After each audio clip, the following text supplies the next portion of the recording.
It was a foggy afternoon in Edinburgh, Scotland, at 2:15 p.m. +01 on Friday, May 23, 2025.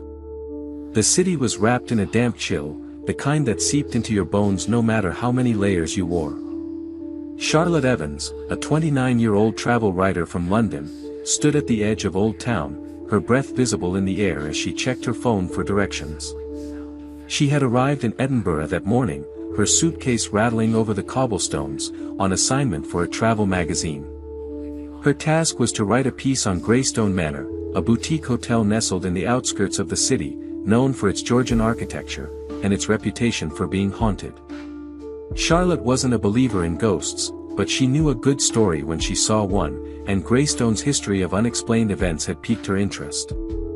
The manor was a 20-minute drive from the city center, and Charlotte had arranged for a taxi. As she waited, she scrolled through her notes. Greystone Manor had been built in 1798 by Lord Alastair Greystone, a wealthy merchant with a penchant for the occult. Over the years, the manor had passed through various owners, each reporting strange occurrences, whispers in the halls, shadowy figures, and doors that opened on their own. In 1923, a maid named Eliza reportedly vanished after entering the attic, her screams echoing through the house before she was never seen again. The manor had been a private residence, a sanatorium, and now a hotel, its dark history drawing curious guests and paranormal enthusiasts alike. The taxi pulled up, a black cab driven by a grizzled man named Duncan. "Greystone Manor, eh?" he said, glancing at her in the rearview mirror as she settled in. "You're braver than most. Folks say that place has a mind of its own." Charlotte smiled, adjusting her scarf. "I'm just here to write about it. I don't believe in ghosts." Duncan chuckled, a dry, rasping sound. "Aye, that's what they all say. But you'll see. Greystone doesn't care what you believe." The drive took them through rolling hills, the fog thickening as they left the city behind. Greystone Manor loomed into view, a sprawling stone building with ivy-clad walls and tall, narrow windows that seemed to watch their approach. The gravel crunched under the tires as Duncan pulled up to the entrance. "I'll be back to pick you up Sunday morning," he said, his tone serious. "If you change your mind sooner, call me. Don't stay longer than you need to." Charlotte thanked him and stepped out, her boots sinking slightly into the damp ground. The air smelled of wet earth and pine, and the silence was heavy, broken only by the distant caw of a crow. She pushed open the heavy oak door and stepped into the lobby, where a fire crackled in a massive stone fireplace. The interior was a blend of opulence and decay, polished wood paneling, faded velvet curtains, and a chandelier that flickered with an uneven glow. A woman in her 50s stood behind the reception desk, her gray hair pulled into a neat bun. "Welcome to Greystone Manor," she said, her voice warm but tinged with a faint tremor. "I'm Margaret, the manager. You must be Charlotte Evans." "Yes, that's me," Charlotte replied, setting her suitcase down. "I'm here to write about the Hotel for Wanderlust. I hear you've got quite the history." Margaret's smile tightened. "Oh, we do. But let's get you settled first. You'll be in room 12, on the second floor. It's one of our quieter rooms." She handed Charlotte an old-fashioned brass key. "Dinner's at 7 in the dining hall. If you need anything, just ring the bell at the desk." Charlotte nodded and made her way up the grand staircase, the wood creaking under her steps. The hallway was lined with portraits of stern-faced men and women, their eyes seeming to follow her as she passed. Room 12 was at the end of the hall, its door slightly ajar. Inside, the room was cozy but dated, a four-poster bed with a sagging mattress, a writing desk by the window, and a wardrobe that looked like it hadn't been opened in decades. The window overlooked the foggy grounds, where skeletal trees swayed in the wind. She unpacked her laptop and notebook, setting up her workspace on the desk. As she plugged in her charger, she noticed a faint scratching sound coming from the wall behind the wardrobe. She paused, listening. The sound stopped, then started again, rhythmic and deliberate, like nails on wood. "Probably just the pipes," she muttered, but her heart beat a little faster. She pushed the wardrobe aside, revealing a bare wall with no visible cracks or holes. The scratching stopped abruptly, leaving the room in silence. That evening, Charlotte joined the other guests for dinner in the dining hall, a cavernous room with a long oak table and a roaring fire. There were only 4 other guests, a middle-aged couple from Glasgow, John and Fiona, and a young man named Oliver, a paranormal investigator from Manchester. John and Fiona were on a weekend getaway, their laughter filling the room as they shared stories of their travels. Oliver, on the other hand, was quiet, his eyes scanning the shadows as he sipped his wine. "So, you're here to investigate the hauntings?" Charlotte asked Oliver, taking a seat across from him. He nodded, setting down his glass. "Yeah. I've been tracking Greystone for years.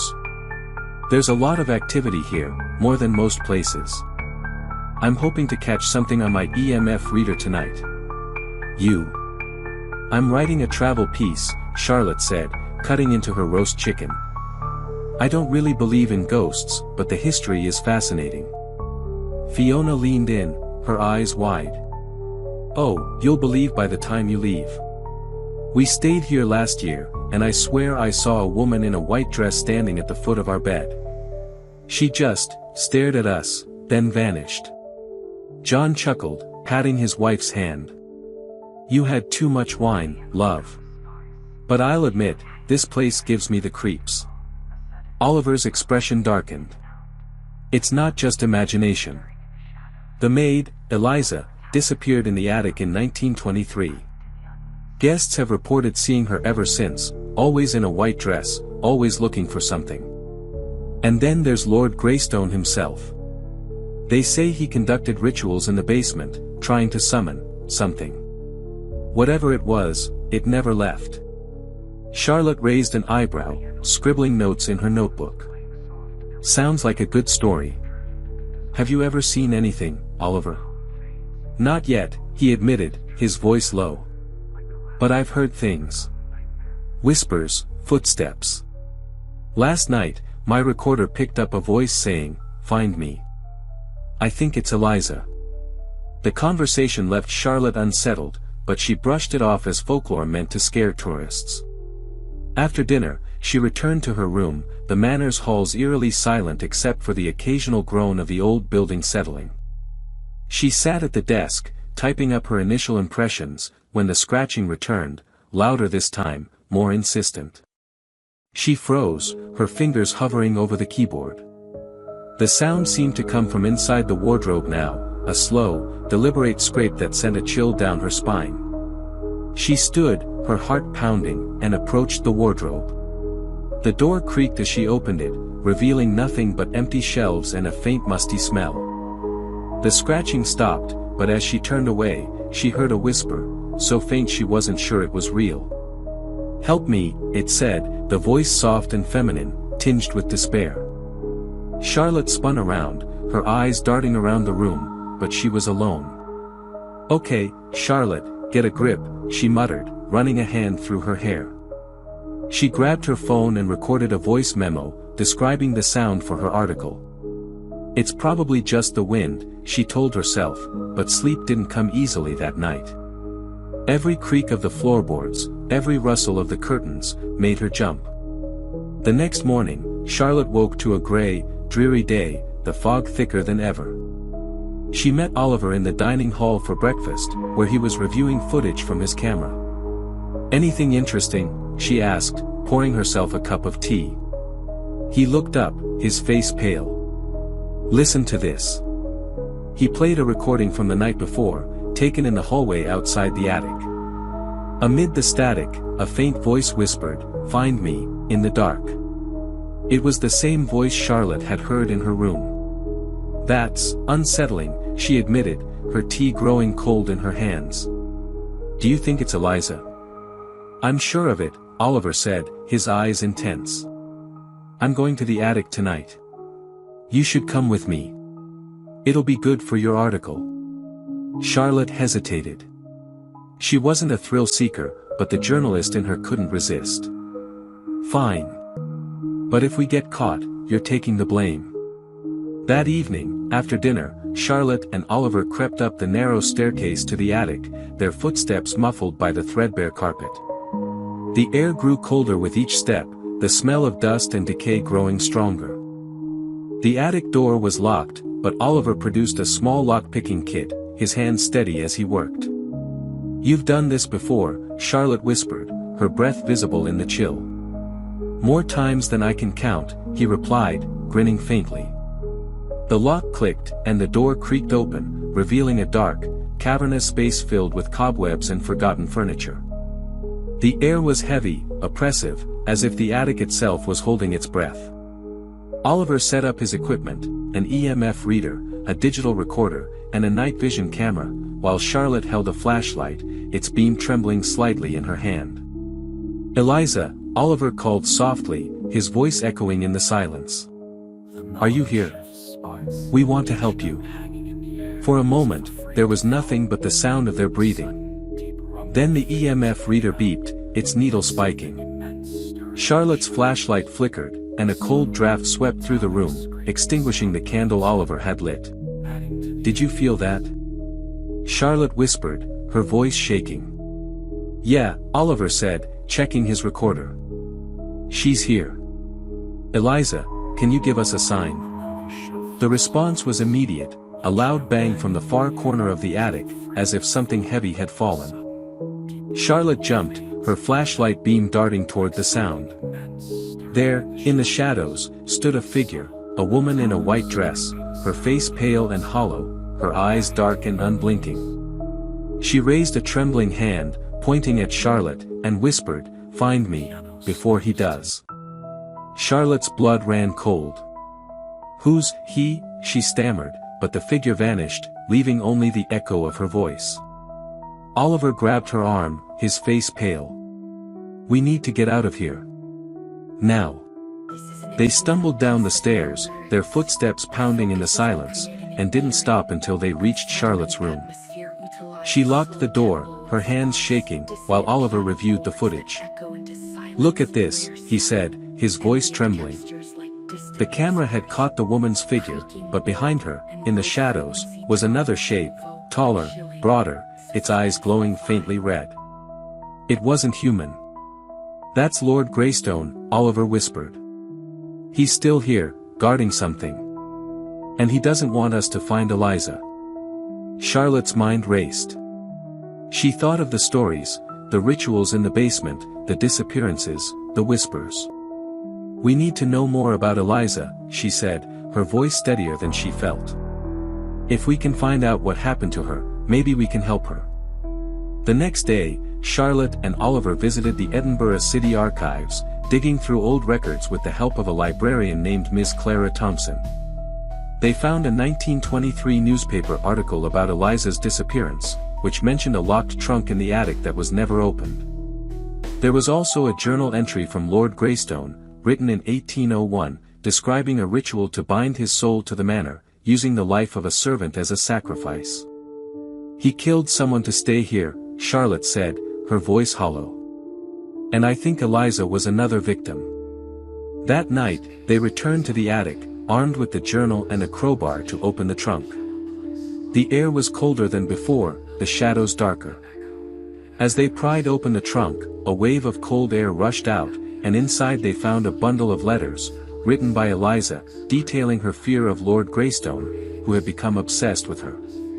The last letter read, "He's coming for me. I'll hide in the attic, but I know he'll find me." Before they could process the discovery, the temperature plummeted, and the attic door slammed shut. The red-eyed figure appeared, its voice a low growl. "Leave her to me," it snarled, advancing toward them. Charlotte screamed, clutching the letters, while Oliver threw salt at the figure, reciting a prayer from the journal. The figure recoiled, its form flickering, but it didn't vanish. "Eliza, we found your letters," Charlotte shouted, her voice desperate. "We know what he did to you. You're free." The woman in white appeared again, her form brighter, her eyes filled with gratitude. She turned to the red-eyed figure, her voice soft but firm. "You have no power over me anymore." The figure let out a guttural scream, its form dissolving into a cloud of black smoke that dissipated into the walls. The attic grew warm, the air lightening, as Eliza's figure faded with a faint smile. "Thank you," she whispered, her voice a sigh of relief. Charlotte and Oliver stumbled out of the attic, their hearts pounding, and didn't stop until they reached the lobby. Margaret was there, her face pale as they told her what had happened. "You freed her," she said softly. "But Greystone, he'll never truly leave." The next morning, Charlotte packed her bags, her article already taking shape in her mind. She left Greystone Manor with a mix of relief and unease, the memory of the red-eyed figure lingering like a shadow. Duncan picked her up as promised, his eyes knowing. "Told you," he said simply, and drove her back to the city. Back in London, Charlotte published her piece, titled The Haunting of Greystone Manor, A Tale of Ghosts and Redemption. It went viral, drawing more guests to the manor than ever before. But Charlotte never returned. Some nights, she'd wake to the sound of whispers, the faint echo of a voice saying, "Find me." And in her dreams, she'd see the red-eyed figure, waiting in the fog, a reminder that some shadows never truly fade.